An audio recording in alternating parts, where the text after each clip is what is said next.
pessoal, essa cabecinha flutuante que conversa com vocês sou eu, professora Paloma, e continuando nossa disciplina de materiais de construção civil, nós vamos falar sobre os materiais metálicos na construção.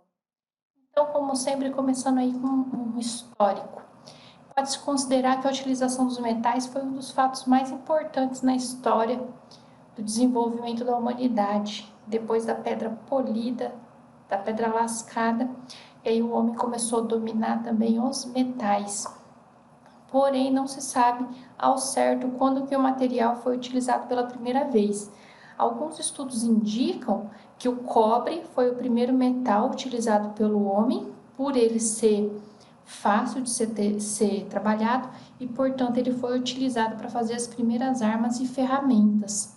Mas também acredita-se que o aço já era utilizado pelos egípcios e pelos romanos entre 4.000 e 5.000 anos antes de Cristo. Então já faz bastante tempo que os materiais metálicos são usados.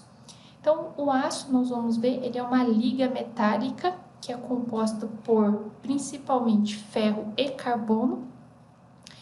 E na construção civil, as peças de concreto armado, as primeiras peças, quando se resolveu fazer esse conjunto do concreto mais o aço, as primeiras peças de concreto armado, elas tinham barras de aço que eram redondas e lisas. Isso aí já resolvia o problema que você precisava ter um elemento que resistia à tração lá dentro do concreto armado. Porém, depois é que surgiram as armaduras nervuradas, igual tem essa figura aqui, ó.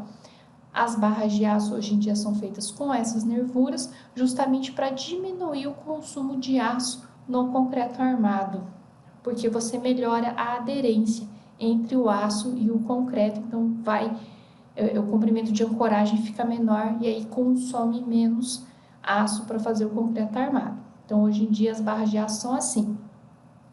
Até 1996 também, as barras de aço elas eram produzidas usando dois sufixos, que era o A e o B. O A indicava a laminação a quente e o B indicava que foi encruado a frio. Aí, por norma, depois de 1996, as barras de aço só podem ser fabricadas com laminação a quente e o diâmetro mínimo é de 5 milímetros sempre. Então, nos materiais que nós vemos no nosso dia a dia, é muito fácil você identificar o que é metal, mas na verdade a maior parte deles são ligas metálicas, não são só o elemento químico metálico sozinho, são as ligas. E essa facilidade da gente identificar esses materiais metálicos é porque eles têm essas propriedades aqui que são bem fáceis de reconhecer. É um brilho metálico, quando você olha uma panela de alumínio, por exemplo, que você vê aquele brilho característico, é um brilho metálico. Os materiais metálicos também eles apresentam opacidade, você não enxerga do outro lado, porque eles são opacos. No geral, eles têm boa condutibilidade elétrica e térmica também, e são materiais que são muito dúcteis, ou seja, eles se deformam bastante antes de se romper. Então, na maior parte dos materiais que a gente tem contato no dia a dia, que nós pensamos que são metais, na verdade eles são ligas metálicas.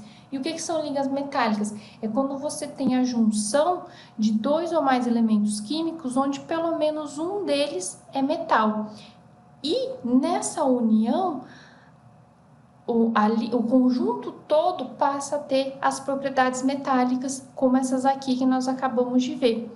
Então, nós temos alguns exemplos de ligas metálicas. Ó, o latão, ele é uma junção de cobre e zinco. O aço, normalmente a gente não fala aço carbono, a gente só fala aço. O que predomina? É o ferro e o carbono. Então, só o ferro que é material metálico, o carbono não é. E o bronze é uma mistura de cobre com estanho. Então, se a gente for fazer uma definição, nós podemos usar essa definição aqui do livro do Petrucci, tá? De materiais de construção. Pode falar assim, ó, que metal, do ponto de vista tecnológico, é um elemento químico que existe na forma de cristal ou um agregado de cristais, sempre no estado sólido e tem essas propriedades aqui, ó, alta dureza, grande resistência mecânica, elevada plasticidade, que é justamente que ele sofre grandes deformações sem se romper, e também relativamente alta condutibilidade térmica e também elétrica. Então, se você precisar de uma definição para materiais metálicos, eu sugiro que você use essa do Petrucci. Quimicamente falando, você vai lembrar daquela região da tabela periódica que tem os elementos metálicos, porque são elementos que têm elétron livre na última camada. Então, por isso que os metais são elementos que sempre ionizam positivamente. Porque, como o elétron está lá na última camada, que é o negativo, ele sai com muita facilidade. Então, se saiu o negativo, sobra mais positivo. Por isso que normalmente eles se ionizam de forma positiva. E na prática, os metais você consegue identificar porque eles têm características de forjabilidade, que é justamente, eles são fáceis de ser moldados, o brilho, que sempre é um brilho metálico, sempre é opaco e sempre é um material condutivo, térmico e elétrico também. Só que lá na natureza, você não vai encontrar esses materiais metálicos livres, é muito difícil você encontrar em estado livre. Na maior parte das vezes você encontra como compostos. Então, esses compostos, eles estão, por exemplo, dentro de uma rocha. E aí, se essa rocha tem um teor alto de ferro, tá? E isso aí é interessante para ser explorado comercialmente, você vai chamar isso aí de minério, tá? E dentro lá de um local que você tá explorando, a parte que é não aproveitável, que é chamado de impureza, você vai chamar isso aí de gangas. Tá? Então, nós vamos ver um pouquinho aqui da parte de fabricação. Então, o ferro não é encontrado puro na natureza. Na verdade, o elemento químico ferro, ele está bastante presente nesses dois minerais aqui, ó, que são a hematita e a magnetita. Esses dois minerais, eles são muito parecidos, as propriedades deles são muito parecidas. A diferença é que a magnetita, ela é atraída pelo ímã, igual nós podemos ver nessa primeira imagem aqui, ó. Então, sabe que é uma magnetita porque ela está sendo atraída pelo ímã. Então, se você encontra uma rocha que ela tem alto teor de ferro, isso aí pode ser explorado economicamente, você chama isso aí de minério. Então, quando você fala, minério de ferro, ele é porque é uma rocha que tem alto teor de ferro. Alto teor o quê? 35% da composição no máximo. Difícil mais do que isso. Então, esse minério de ferro, ele é retirado do subsolo ou, às vezes, ele pode ser encontrado formando montanhas mesmo. E se você for no topo dessa montanha, o solo vai estar provavelmente desse jeito aqui, ó, dessa segunda imagem. Isso aqui é um solo de laterita. Esses fragmentos aqui de cor avermelhada são pedaços de rocha que são ricos em ferro. E esse ferro oxidou, que a gente fala que enferrujou, na química você fala que ele oxidou e aí ele ficou com esse aspecto avermelhado aqui. Aqui nessa outra foto já é um local de mineração. Para vocês terem noção do tamanho, atentem que esses aqui são caminhões, tá? E tudo isso aqui são as bancadas de desmonte. Então aqui, essa rocha que está aqui é o chamado minério, porque é uma rocha com alto teor de ferro. E aí a exploração é feita assim. Nessas bancadas aqui, são feitos alguns furos, insere explosivo, aí faz o desmonte da rocha, coloca nesses caminhões para transportar e então vai para a usina siderúrgica. Lá na usina siderúrgica, esse material é fragmentado e aqui é ele disposto em umas montanhas, ó. Então esse material está triturado. Depois que triturou, ele é transportado por esteiras e vai para o alto forno, onde ele vai sofrer altas temperaturas e ele vai derreter ou vai fundir. Então aqui, ó, foi transportado aquele minério de ferro, aqui no alto forno ele vai aquecer e tudo vai fundir. Só que aí pela diferença de peso específico, o que está mais concentrado em ferro sai por aqui e o que não tem ferro sai aqui em cima, que é chamado de escória. É resto, não serve para a usina siderúrgica. E durante muito tempo essa escória era um problema ambiental, porque tinha que depositar isso em aterros. Até que um dia alguém pensou assim, nossa, acho que isso aí vai dar certo fazer alguma coisa. Ele observou que isso aí tinha bastante óxido de alumínio, óxido de silício.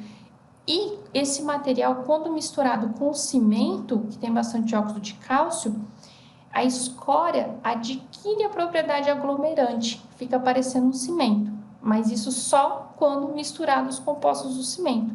Então, hoje em dia, essa escória aqui deixou de ser problema. Tá? Ela é utilizada na indústria do cimento. E esse ferro gus aqui, ó, no começo já era o nosso aço final, tá? Mas hoje em dia ele é chamado de ferro gusa, só que ele tem um alto teor de carbono, porque já tem uma afinidade do carbono ficar junto com o ferro. E para você tirar isso, você tem que fazer alguma coisa artificial, que no caso, então esse ferro gusa, ele ainda vai estar nesse estado aqui, ó. Então, mas na verdade ele vai tipo num pote, ele é transportado para um outro forno, que vai ser esse aqui. Esse processo é chamado de aciaria, então é o forno de aciaria. Então vai colocar o material, ele ainda está incandescente, coloca o material nesse forno de aciaria e aí faz o que? Injeta oxigênio. E aí o que acontece? O oxigênio, o O2, ele captura o carbono e sai na forma de gás carbônico. E nisso diminui o teor de carbono lá no que a gente chamava de ferro gusa, que era um aço, que já é um aço. Só que aí, quando passa pelo processo de aciaria, reduz o teor de carbono nesse aço, tá? Porque antigamente não tinha esse processo de aciaria. Então, do jeito que saía aqui do alto forno, já era o aço utilizado mesmo na construção.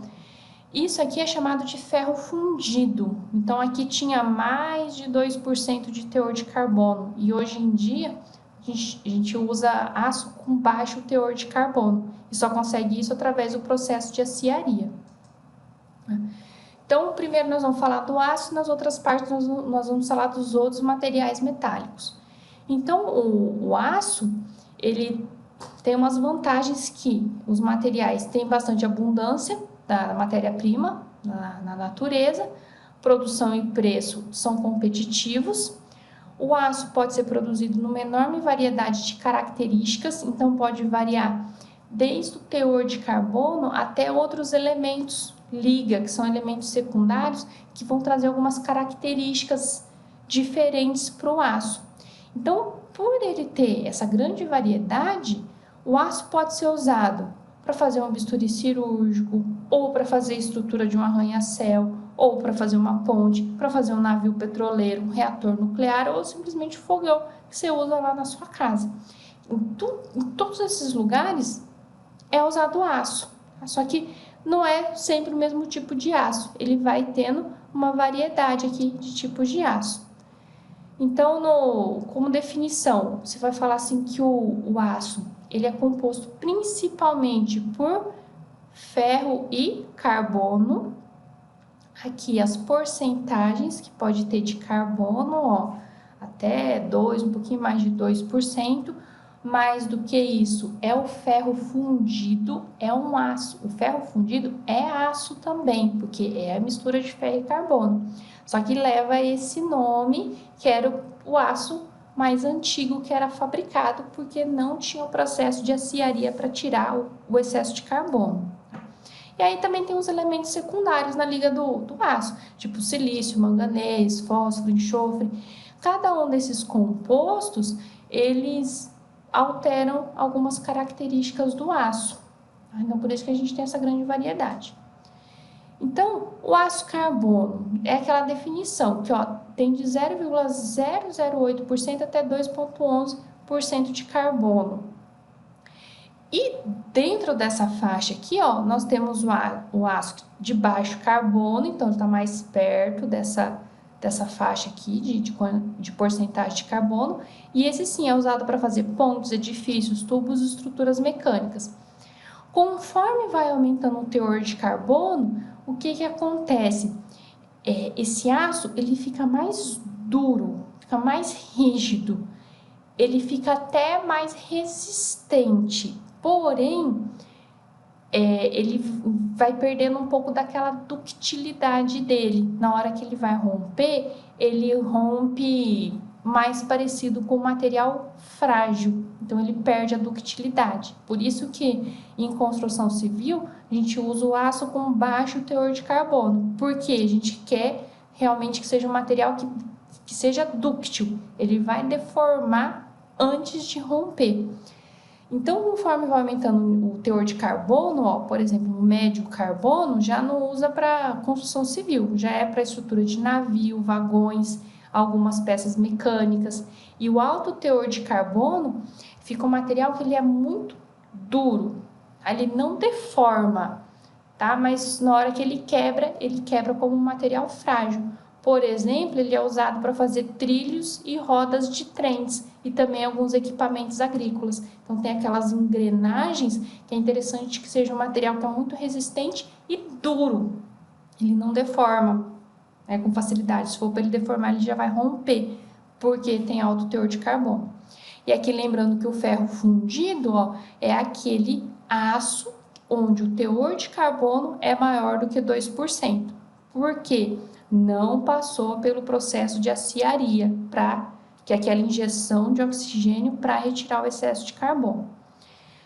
E aí, de repente, você vai lá passear em Paris, fica lá, taraná, Torre Eiffel, tá? E aí você vai pesquisar, vai falar assim, a Torre Eiffel é feita em aço. Vai ter outro lugar que vai falar assim, que a Torre Eiffel é feita em ferro fundido. Então, vocês perceberam? É a mesma coisa? Tá? O ferro fundido é um aço que tem mais de 2% de carbono. Tá? Então, aqui alguns dados da Torre Eiffel, a manutenção dela. Então, a Torre Eiffel ela é feita de aço, só que é um aço com alto teor de carbono. Então, você pode falar que é ferro fundido. E com o ferro fundido, então, conforme tem o alto teor de carbono, esse material também fica mais suscetível a oxidar. Então, por exemplo, a Torre Eiffel ela tem uma manutenção constante, tá? E cada vez que vai fazer uma demão para pintar, usa 60 toneladas de tinta. No caso, vai ser uma tinta específica para a superfície metálica, tá? Um esmalte, por exemplo, uma tinta à base de óleo. Então, ela tem que ter constante manutenção. Por quê? Porque o ferro fundido, que é o aço com alto teor de carbono, ele é mais suscetível à corrosão do que o nosso aço de construção civil, que é o baixo teor de carbono, tá? Aí tem os aços ligas, que tem outros elementos além do ferro e do carbono. Então, o que acontece? Pode adicionar esses outros elementos químicos aqui para aumentar a resistência mecânica, para aumentar a resistência à corrosão, para aumentar a resistência ao fogo. E também, como a indústria vai sempre melhorando as tecnologias, hoje em dia a gente tem os aços microligados. Então, são estruturas bem pequenininhas que são ligadas e você, apesar da composição ser a mesma, eles são materiais que têm maior resistência mecânica. Então, quando que você usa essas variações aqui, ó? Quando você precisa mudar alguma característica, por exemplo, aumentar a resistência mecânica, ou a resistência à corrosão atmosférica, ou melhorar a resistência ao choque, ou aumentar o limite de fadiga, elevar a relação do limite de escoamento para o limite de resistência à tração, que é quando o material rompe. Então, tudo isso aqui são novas tecnologias que a indústria vai melhorando para modificar algumas características, tá? Então, aqui a gente acaba a primeira parte para não ficar um vídeo muito comprido. Segue o link aí embaixo para a segunda parte.